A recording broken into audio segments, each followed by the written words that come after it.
It's James Banks here from Up Close Gamers, and I'm here with Mr. Bitter. Now you've just done a 15-hour cast. How are you feeling?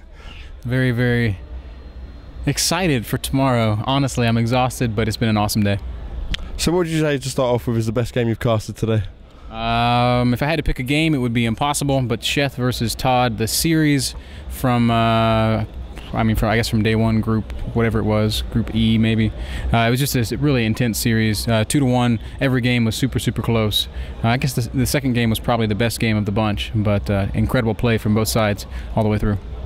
So you're over here now in Europe, and you're working for the ESL, but a few people might not know you from before that. So could you explain to us a bit of the history of Mr. Bitter, so to speak?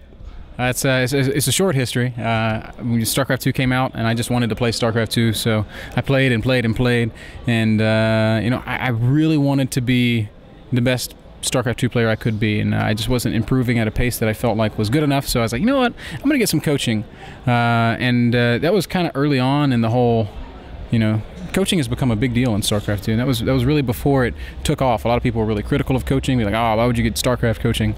But I just said, to hell with it, I'm going to go for it. I got some coaching from In Control, and I streamed the lesson, and I dare say it was the first time a coaching lesson for StarCraft had ever been streamed, and a lot of people tuned in, and they really enjoyed it. So I was like, well, let's do it again. And more people tuned in the second time, and then more people tuned in the third time, and then eventually I was like, hell, let's turn it into a show. And from there, my show, 12 Weeks with the Pros, was born. We brought on all the best Zerg players in the world. Idra, Rhett, Sheth, Machine was on there. We had Slayer's Sella from Korea came on, and more and more and more. So it was just a really fun educational show, and while it all happened a few patches ago, I'm very proud to say that I think it's the most abundant compilation of Zerg knowledge to date. So you mentioned a lot of Zerg. Why did you pick Zerg? I was a Brood War player, and I always wanted to play Zerg in Brood War just because it was such a cool race. But Brood War had an incredibly high mechanical skill ceiling, and I was not up to the ceiling by any stretch. So I played Protoss in Brood War because that's the only race I was able to really make units with. Got to like a really crappy level, playing like C-, I think was as high as I ever got playing Protoss in Brood War. But when StarCraft 2 came out, I said, by God, I'm going to learn to play Zerg. And fortunately for me, the interface has been improved to a point where it's not that hard to build units anymore. So I guess I've just always been a Zerg player at heart, and finally with StarCraft 2 I was able to pick it up and make it happen. So as I said before, you're now part of the ESL. How did that all happen? It was kind of a flurry, man, because after my show ran its course, 12 Weeks with the Pros, I got a couple of offers to do like individual casting gigs. I went out and casted for a week at NASL, and then MLG actually gave me a shot to come out and cast in Anaheim, and that was, I guess, enough of a light shining on me for ESL to say, hey, we need a caster, let's give this guy a shot. So they offered me a job, and I said, fly around the world to talk about StarCraft? Yeah, that sounds pretty awesome. So I took it. I never really set out to be a caster, but it just worked out that way. So what are the good things about working for ESL? Because they're such a big company, and like they're so respected in Europe. What are your favorite things for working for ESL?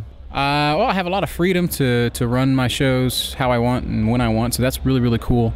But easily the coolest thing about it is the amount of travel we're able to do. I've been to China, I've been to Poland, I've been all around Germany. Here I am in Sweden now, obviously not with ESL, but I wouldn't be here were it not for ESL.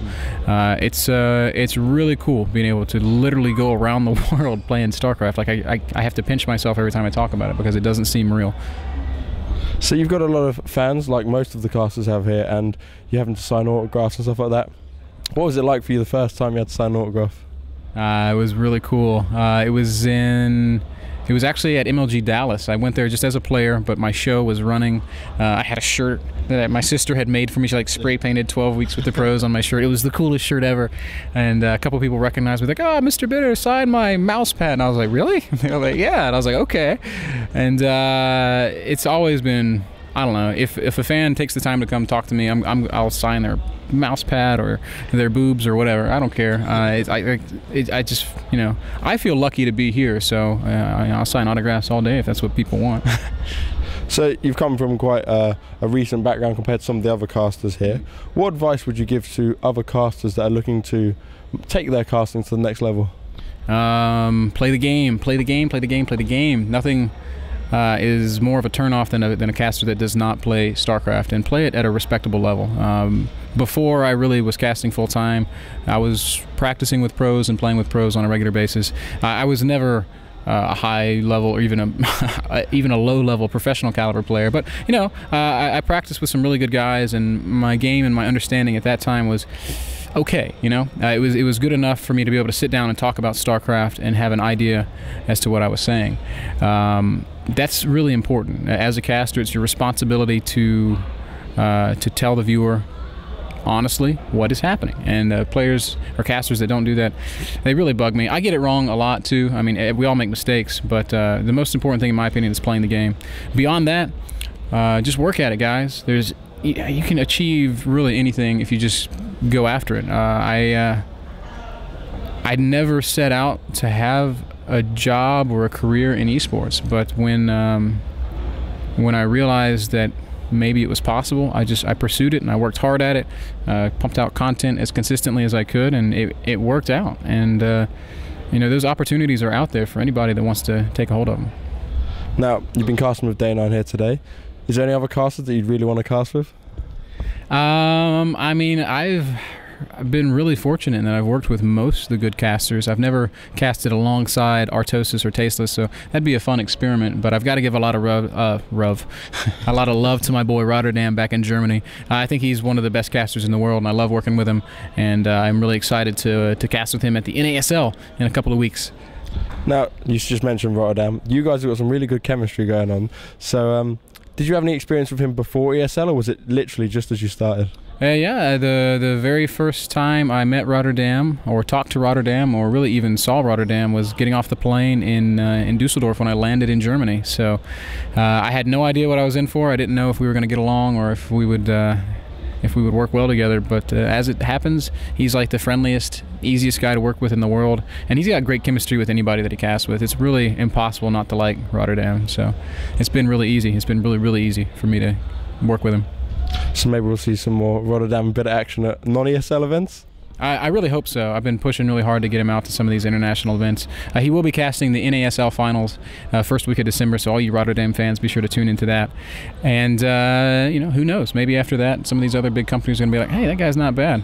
Let's get him out to our event. So, to round this up a bit, because I know you're going to be tired and you've got a long day ahead of you tomorrow, any shout-outs you want to do, anything you want to promote, like upcoming events you're doing, and anything you want to say to your fans? Well, first and foremost, huge thanks to my fans. Like, I would never have this opportunity if it weren't for guys supporting me and holding me up, and you know, just making me better. Really, I owe everything that I have in this business to the StarCraft community. It's unbelievable. Beyond that, I just want to give shout outs to all the other people out there that are creating good content and making cool things happen. I love the Barcraft movement. Keep it up, guys. Shout outs to all the great casters here and around the world that are trying to present StarCraft, and most of all, shout out to all the great players that take part in all these awesome games. Great. Well, thank you very much. Thank you.